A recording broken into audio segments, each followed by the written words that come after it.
Ձեզ էլ է սկսել վերջերս շատ երևալ իշխանական քարոզչության այն տեսահոլովակները, թե ինչպես են դպրոց մանկապարտեզ, ճանապարհներ կառուցում, եւ դա ներկայացնում որպես մի մեծ պատմական իրադարձություն։ Գիտեք, դա ինձ ինչի է նմանեցնում։ Հիշում եք Խոշոր շահուն ֆիլմը, Ֆրունզիկ Մկրտչյանի, որ Զապորոժец էր շահել, երբ կար այդտեղ մի Մամիկոն անունով հարևան, ով որպես լավ ընկեր ազնիվ հարևան էր ներկայացվում, բայց Խեղճ Ֆրունզիկին շահագործելով վերջը գցում են փորձանքի մեջ, պարզվում է գողացած ապրանք են հասցրել ինչ-որ միտեղ, հետո ոստիկանությունից հնարավոր ձերբակալությունից ազատվելու համար թող պիտի տան մի գողականին, ով ստորացնում է Ֆրունզիկին, ասելով նվագի։ Մամիկոն, Հաջան,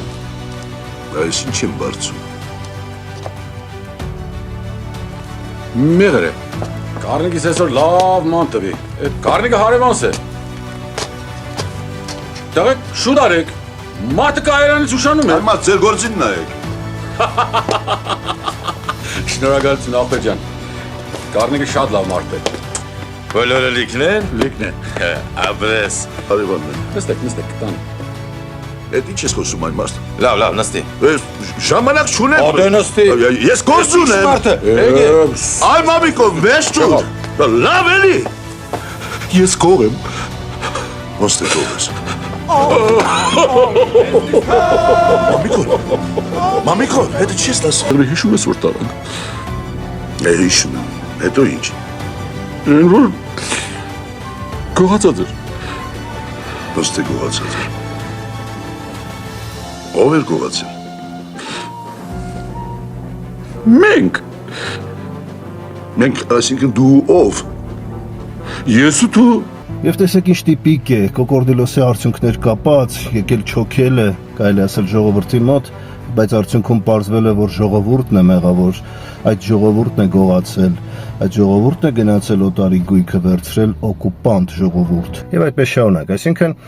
օգտագործելով մարդու վստահությունը, նրա ռեսուրսները շահագործելով, շարունակում է ներկանալ որպես լավ ընկեր, ով իբր ցավում է նրա համար եւ օգնում է նրան։ Նույնպես նիկոլական քարոզչությունը, տեսեք,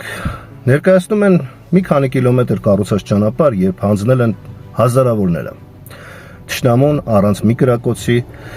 եւ խեղել են բազմաթիվ մարդկանց ճակատագրեր, բայց ներկայացնում են դպրոցներ են կառուցում, կարծես դրանից առաջ դպրոց երբեք չի կառուցվել, ոչ մի բան չի եղել, իրենք են որ բերում են զարգացում, առաջընթաց, բայց եկեք մի պահ ընդունենք, որ իսկապես այդպես է։ Մի հայտնի երաժիշտ կար ասում էր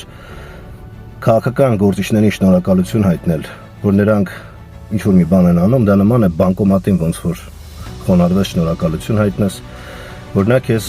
գումար է տալիս։ Դա իր ֆունկցիան է, հասկանում եք, մեր վճարած հարկերի հաշվին նրանք ինչ-որ ֆունկցիաներ են կատարում, որոնք պարտավոր են անել, ընդ որում անում են շատ վատ, նույնիսկ անելուց, բայց ընդունենք, որ անում են անգամ լավ, դա իրենց ամենօրյա աշխատանքային պարտականությունն է։ Բայց դա ներկայացում է որպես ձեզ բերած մի մեծագույն պարգև եւ դուք պետք է նրանց շարունակեք ընտրել, որպեսզի նրանք դա անեն։ Բայց թե ինչքան աղետ են բերել, ինչքան կորուստներ, քանի տասնյակ դպրոցներ, ճանապարհներ, եկեղեցիներ, շենքեր, շինություններ են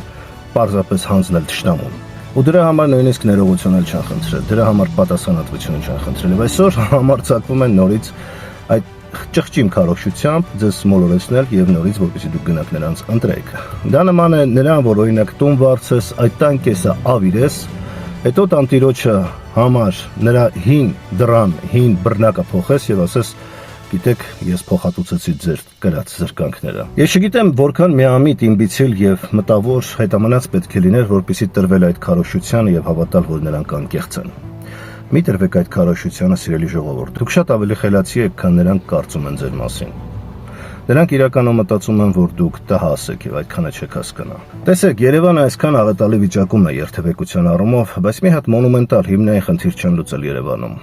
Ոչ էստակադներ, ոչ թունելներ, ընդհանրապես Հայաստանի մասշտաբով։ Ամեն ինչը արվում է կոսմետիկ։ Սա կոչվում է կոսմետիկ, սիմվոլիկ, տոկենային քաղաքականություն, ինքնարդարացում, մանիպուլյացիա, ճիշտ այն Մամիկոնի նման, ով բացահայտ սուտասան է շարլատան, բայց ներկայանում է որպես մի հրաշալի հարևան։